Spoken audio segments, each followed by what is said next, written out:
السلام علیکم۔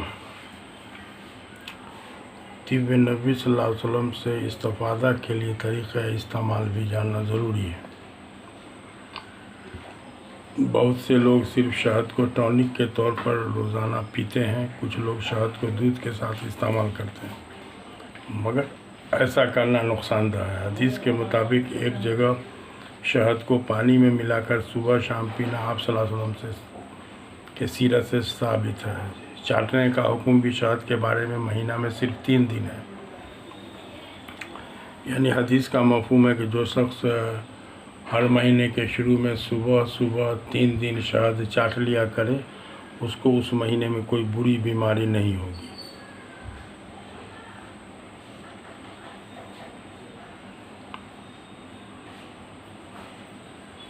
دودھ کے ساتھ شہد کے استعمال کے سلسلے میں مفہوم ہے کہ ایک برتن میں 2 سالن، یہ تو اسراف ہے۔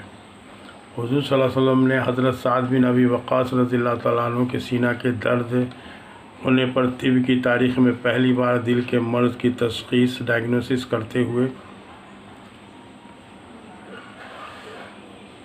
انہیں غالباً کافر طبیب، یعنی اس وقت تک حارث بن کلدہ نام کے ایک طبیب تھے جو ایمان میں داخل نہیں ہوتے، بات کا معلوم نہیں، کے پاس لے جانے کا حکم دیتے ہوئے طبیب کے لیے رہنمائی فرمائی کہ مدینہ کی 7 عدد عجوہ کھجوریں گٹھلیوں سمیت کوٹ پیس کر مریض کو کھلائے، کیونکہ مریض کے کیفیت کے مطابق ہی طبیب دوا کا معقول طریقہ استعمال متعین کر سکتا ہے۔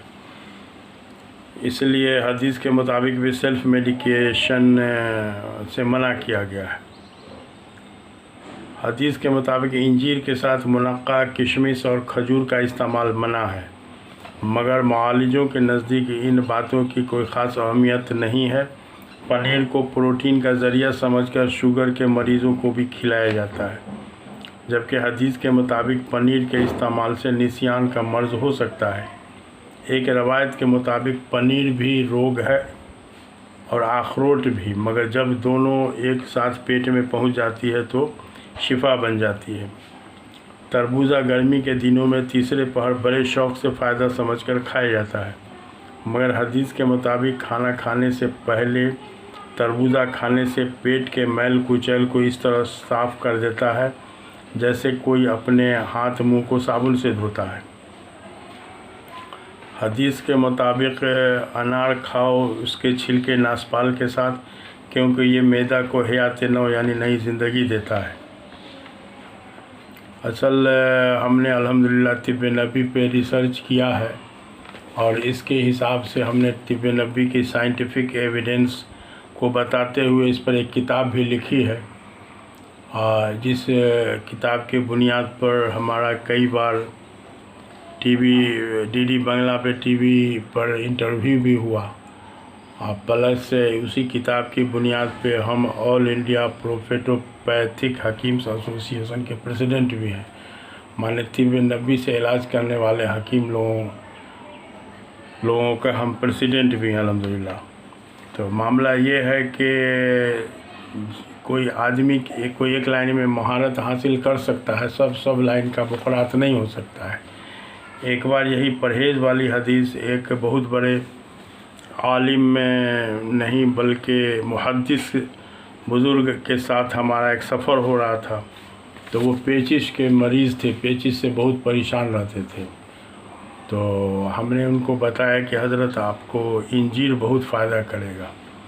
تو انہوں نے بتایا کہ ایک صاحب نے ہم کو انجیر منقع اور کیا سب ملا کے کھانے کا بتایا، تو ہم نے جو کھایا تو وہ تو نقصان کر گیا ہم کو۔ تو ہم نے کہا کہ حضرت طب نبی میں انجیر کے ساتھ منقع کشمش، انگور یا کھجور منع کیا جاتا ہے۔ تو پھر سے انہوں نے کہا کہ یہ ہوا نا حکمت، حالانکہ محدث تھے، ان کے نزدیک ہم لوگ کی کوئی حیثیت نہیں، ہم نے تو صرف طب نبی کے جو 200-400 حدیث ہوگی بس اسی پر ہمارا ریسرچ ہے یا ہمارا اپنا عمل ہے، ہمارے اسی تجربہ کے بنیاد پر ہم مریض کا علاج بھی کرتے ہیں، تو اتنا اس کو یاد رکھنا تھوڑا سا ہمارے لیے آسان ہے۔ لیکن وہ محدث ہوتے ہوئے پھٹ سے کہے کہ یہ ہوا نا حکمت، اسی لیے نا ہم کو نقصان کر گیا تھا۔ تو تھوڑا سا طب نبی کو باریکی سے لیا جائے اور اس کا طریقہ استعمال جاننا جائے.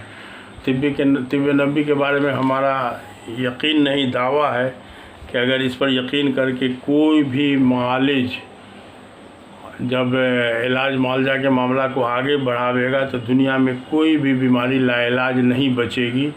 یہ ہمارا دعویٰ ہے اور ہم نے لگ بھگ اپنی کتاب میں اسی چیز کو شو کیا ہے. تو ٹھیک ہے، پھر کبھی دوسرا انشاءاللہ. ٹھیک، السلام علیکم.